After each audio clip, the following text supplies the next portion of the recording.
आणखी एक breaking news आहे। संतोष देशमुख हत्या प्रकरणातील निलंबित पोलीस उपनिरीक्षक राजेश पाटील आणि याच हत्याकांड प्रकरणी सक्तीच्या रजेवर पाठवलेले पोलीस निरीक्षक प्रशांत महाजन हे धुळवडीला रंगांची उधळण करून आनंद साजरा करताना दिसले। पण कोणाबरोबर? तर संतोष देशमुख हत्याकांडाची सुनावणी करणारे जिल्हा आणि सत्र न्यायालयाचे न्यायाधीश सुधीर भाजीपाले यांच्यासोबत हे दोन पोलीस रंगांची उधळण करत होते।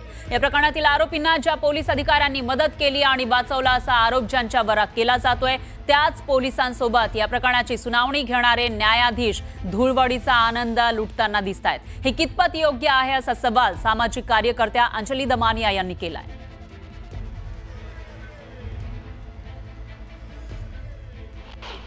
बीटच्या केसमध्ये दोन जे अधिकारी होते ज्यांच्यावर सह आरोपी करा अशी मागणी जी आम्ही वारंवार केली होती।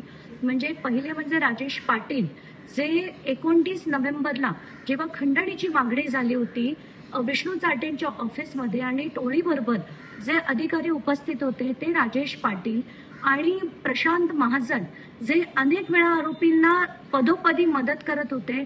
एवढंच नाही तर ते तिरंगा रेस्टॉरंटमध्ये देखील उपस्थित होते।